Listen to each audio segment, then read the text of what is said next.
Hi అండి, welcome to my channel Bhagyalakshmi పచ్చ. ఎలా ఉన్నారు? బాగున్నారా? నేను కూడా చాలా బాగున్నానండి. ఈరోజు కూడా వర్షం పడతానే ఉందండి. ఉదయం నిద్ర లేచేటప్పటికి లైట్గా ఒక్కొక్క చుక్క వర్షం పడతా ఉన్నాయి.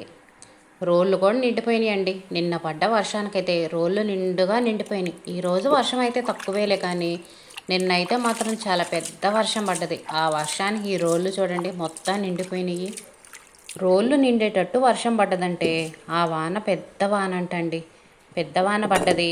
ఇంకా రైతులకి పొలాలకి ఈ వాన సరిపోయిద్ది, పంటలకు బాగానే ఉండిద్ది అనుకునేవాళ్ళు ఇదివరకు పాత రోజుల్లో అయితే.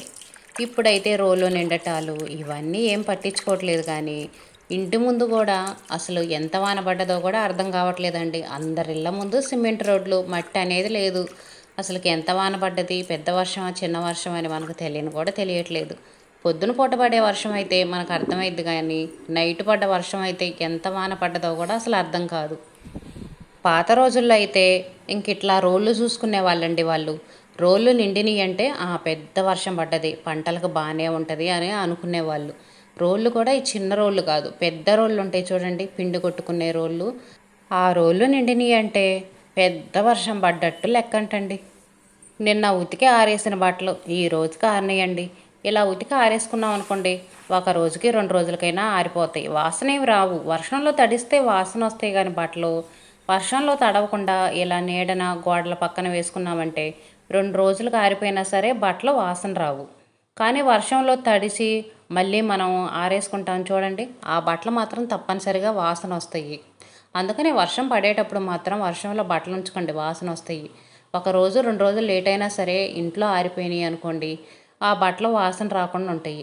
ఇంక ఈ రోజు కూడా వర్షం పడతానే ఉంది కదండి. ఇంటి ముందు ముగ్గే వేయలేదు. 2 రోజుల నుంచి ఇంటి ముందు ముగ్గే వేయట్లేదండి. వర్షం పడతానే ఉంది.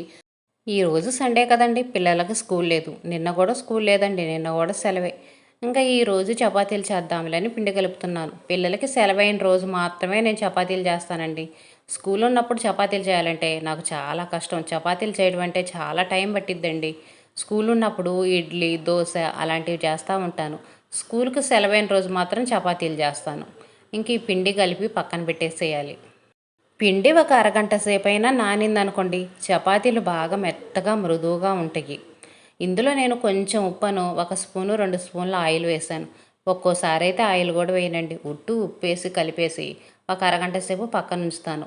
ఈలోపు ఇంకా కూరగాయలు కోస్తాను. ఎప్పుడు చపాతీల్లోకి బంగాళదుంప కుర్మా చేస్తానండి. ఈ రోజైతే కుర్మా చేయట్లేదు, బంగాళదుంప టమాటా కూర చేస్తున్నాను. కుర్మా తిని తిని బోర్ కొట్టేసిందండి. అందుకని ఈరోజు బంగాళదుంప టమాటా కూర కొంచెం పులుసు పులుసుగా చేసుకున్నామంటే చపాతీల్లోకి బాగుండిద్దండి. రైస్లోకి ఉపయోగపడిద్ది, చపాతీల్లోకి తినొచ్చు. మధ్యాహ్నం వర్షం తగ్గితే పిల్లల దగ్గరికి వెళ్ళాలండి. హాస్టల్కి ఎవరో ఒకళ్ళమన్నా వెళ్ళాలి. ఒకవైపు వర్షం పడతా చేలో పత్తిత్తనాలు పడిత్తనాలు వేస్తున్నామండి. ఫస్ట్ పత్తిత్తనాలు వేసాం కదా, తర్వాత మొలవనివి ఎక్కడన్నా పోయిన ఈ ఇత్తనాలు ఉంటాయి కదండి, ఆ ఇత్తనాలు మళ్ళీ వేస్తాము. నిన్న ఒక చేను పడిత్తనాలు వేసాము, ఇంకో చేను వేయాలండి. వర్షం పడుతుంది, పిల్లల దగ్గరికి వెళ్ళాలి. ఇటు చేనుకెళ్ళి పత్తిత్తనాలు వేయాలా, పిల్లల దగ్గరికి వెళ్ళాలా అర్థం కావట్లా. ఒకళ్ళు చేనుకెళ్ళి ఒకళ్ళు పిల్లల దగ్గరకన్నా వెళ్ళాలి. చపాతీల్లో కూర కూడా ఎక్కువ చేయట్లేదండి, కొంచెమే చేస్తున్నాను. మళ్ళీ చికెన్ తీసుకొచ్చారనుకోండి, వేస్ట్ అయిపోయింది కదా. ఇంకా చికెన్ ఉంటే మామూలు కూరలు ఎవరు తింటారు? పిల్లలు అస్సలు తినరు. ఇంకా చపాతీల్లో ఒక వాటికి ఉపయోగపడేటట్టు కొంచెం కూర చేస్తున్నాను. నిన్న మార్కెట్కి వెళ్ళి కూరగాయలు తీసుకొచ్చానండి. కూరగాయలు మాత్రం చాలా రేట్ ఎక్కువగా ఉన్నాయి. అన్నీ 50 రూపాయలు 60 రూపాయలు అలాగనే ఉండేయండి. రేట్లు అయితే ఏమీ తగ్గలేదు. ఒక్క బెండకాయలే కొంచెం 30 రూపాయలు అలా ఉన్నాయి. టమాటాలు, బంగాళదుంపలు, బీరకాయలు, క్యారెట్లు అన్నీ 50 రూపాయలు 60 రూపాయలు ఉండేయండి. చాలా రేట్లు ఎక్కువగానే ఉన్నాయి. నాకేమో కూరగాయలు చాకుతో కోసే అలవాటు లేదండి. ఇలా కత్తిపీటతోనే కోస్తాను. ప్రత్యేకంగా కూర్చొని కత్తిపీటతో కట్ చేస్తూ ఉంటాను. ఏదో 1 2 కూరగాయలు అయితేనే చాకుతో కట్ చేస్తా, కానీ మరిన్ని కూరగాయలు అయితే మాత్రం ఇంక ఇలా కత్తిపీటతోటి కూర్చొని కట్ చేస్తూ ఉంటాను. కత్తిపీటతో కూరగాయలు కోయటం అలవాటైన వాళ్ళు చాకుతో కట్ చేయలేరండి.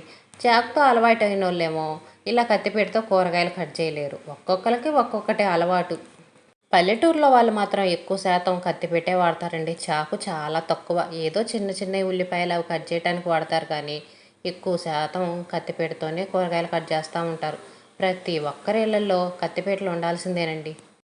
సిటీలో వాళ్ళైతే ఇలా గ్యాస్ వంట దగ్గర నుంచొని చాకు తీసుకొని టపా టపా టపా కట్ చేస్తూ ఉంటారు. అలానే నయమండి. పొయ్యి కాడ ఒక పక్క పని చేసుకుంటూ ఉండొచ్చు, ఒకవైపు కూరగాయలు కట్ చేసుకుంటూ ఉండొచ్చు. కత్తి పెడదాం అనుకోండి, ప్రత్యేకంగా కూర్చోవాలి. ఈ పొయ్యి మీద ఏమైనా పెట్టామనుకోండి, అవి పొంగిపోతాయో మాడిపోతాయోనని అదొక టెన్షన్గా ఉండిద్ది. చపాతీలు కూడా అంతేనండి. నేను కూర్చొని చపాతీలన్నీ చేసి తర్వాత కాల్చుకుంటాను. చపాతీలు చేస్తా మాత్రం కాలవనండి. నాకేందో చపాతీలు ఒకవైపు చేస్తుంటే ఒకవైపు చపాతీలు మాడిపోతాయి. సిమ్లో పెట్టామనుకోండి గ్యాసు, అవేందో ఎండిపోయినట్టు గట్టిగా వస్తాయి. అందుకని ఈ సమస్య అంతా ఎందుకులేండి, నేను కూర్చొని ప్రత్యేకంగా చపాతీలు చేసి అప్పుడు కాల్చుకుంటాను. పిల్లలుంటేనేమో పిల్లల చేత కాల్చమంటానండి. నేను చపాతీలు చేస్తాను, వాళ్ళ చేత కాల్చిస్తాను. గోధుమ పిండి పురుగు పట్టకుండా ఉండటానికి ప్యాకెట్ నేను ఫ్రిడ్జ్లో పెడతానండి. 5 కేజీల ప్యాకెట్ తెప్పిస్తాను. కొన్ని రోజులు బయటే ఉంచుతాను. సగం పిండి అయిపోయేంత వరకు బయట ఉంచుతాను. ఇంకా మరిన్ని ఎక్కువ రోజులు వచ్చేది కదండి, 5 కేజీలు అంటే ఇంకెక్కువ రోజులు వచ్చిద్ది, పురుగు పట్టిద్ది అనుకున్నప్పుడు ఇలా ఫ్రిడ్జ్లో పెడతాను. ఈ ఫ్రిడ్జ్లో డోర్లో ఖాళీగానే ఉందండి. అడుగునేమో కారం కవర్లు పెట్టాను, పైన ఖాళీగానే ఉంది. ఇంకా ఆ ఖాళీ మీద ఇదిగోండి గోధుమ పిండి పెట్టేస్తాను.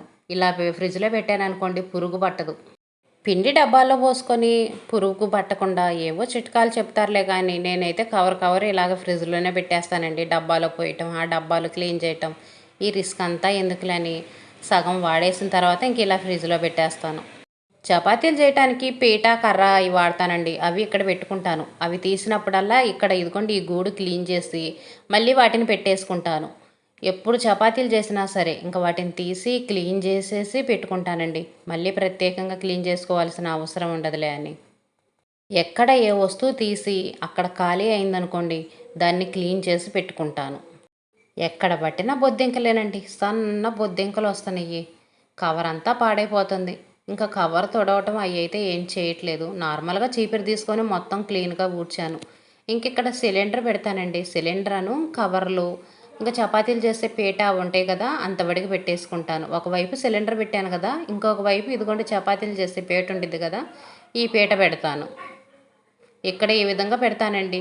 పెట్టి ఇంక కవర్లు ఉన్నాయి కదా, లగేజ్ కవర్లు, మనం కూరగాయలు తెచ్చినవి ఇంకా ఏయో ఒకటి తీసుకొస్తుంటే కవర్లు వస్తాయి కదా, అవన్నీ పడేయకుండా ఒక కవర్లో వేసి పెట్టుకుంటాను. ఈ గూడు వడికి క్లీన్ చేయటం అయిపోయిందండి. ఇక్కడ బొద్దింకల ముందు పెడతానండి. చిన్న డబ్బా లాంటివి తెప్పించాను.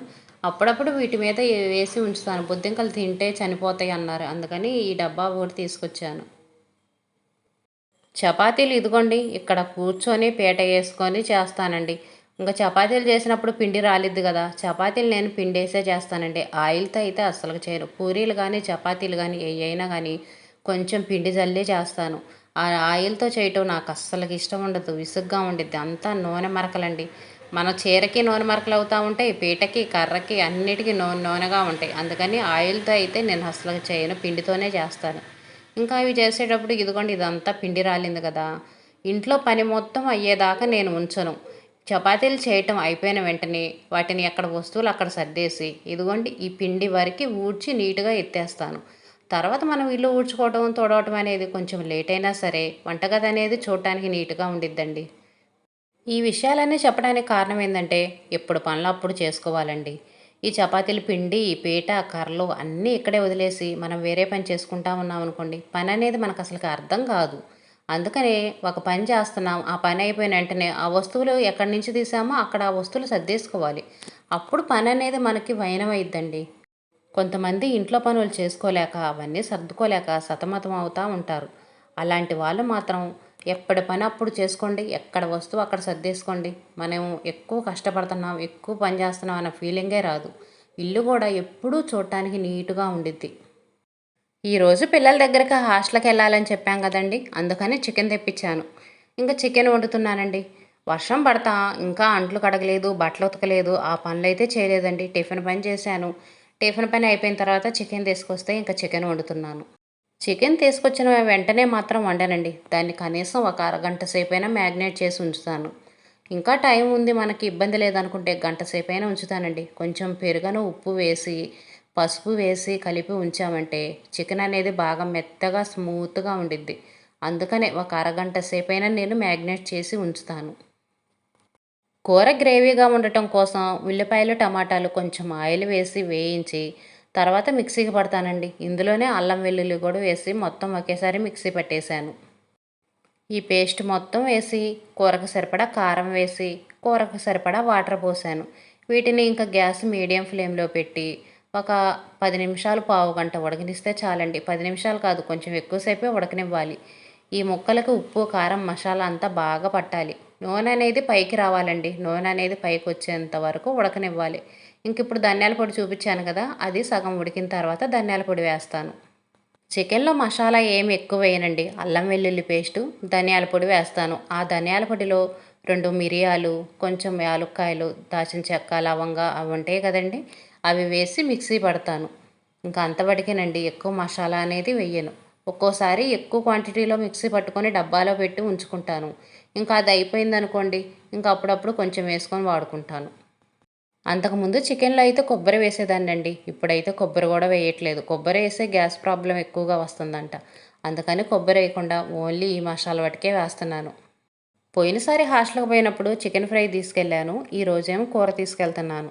మా అమ్మాయే కాక ఇంకా ఇద్దరు ముగ్గురు ఉన్నారండి. ఇంకా అందరికీ కావాలంటే ఫ్రై అయితే సరిపోదు కదా, అందుకని కూరలాగా చేసుకొని తీసుకెళ్తున్నా. వంట పని వాటికి అయిపోయిందండి. ఇంకా పిల్లలకి బాక్స్లో చికెన్ అది సర్దేశాను. హాస్టల్కి నేను వెళ్ళట్లేదండి, మా ఆయన వెళ్తున్నాడు. ఇంకా చికెను అవన్నీ సర్ది ఒక సంచిలో పెట్టేశాను. వర్షం ఇప్పుడే కొంచెం తగ్గిందండి. ఇంకా బట్టలు ఉతుకుతున్నాను. అంట్లయితే కడిగేశాను. మొత్తం అంట్లు కడిగేసి ఇంక ఇప్పుడు బట్టలు ఉతుకుతున్నాను. బట్టలన్నీ ఉతికి ఆరేసామనుకోండి, అవే రేపొద్దుటికి ఆరిపోతాయి.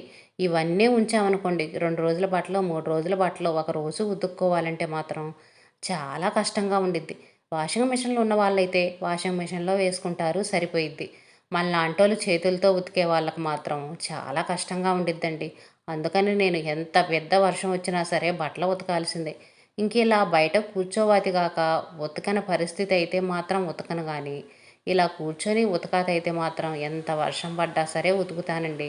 ఉతికి బయట వరండాలో తేగుంది. ఇంటికి 2 వైపున గొంతులు ఉండయండి. ఆ గొంతుల్లో తీగలున్నాయి. ఆ తీగల మీద పడేసామనుకోండి, అవే ఆరిపోతాయి.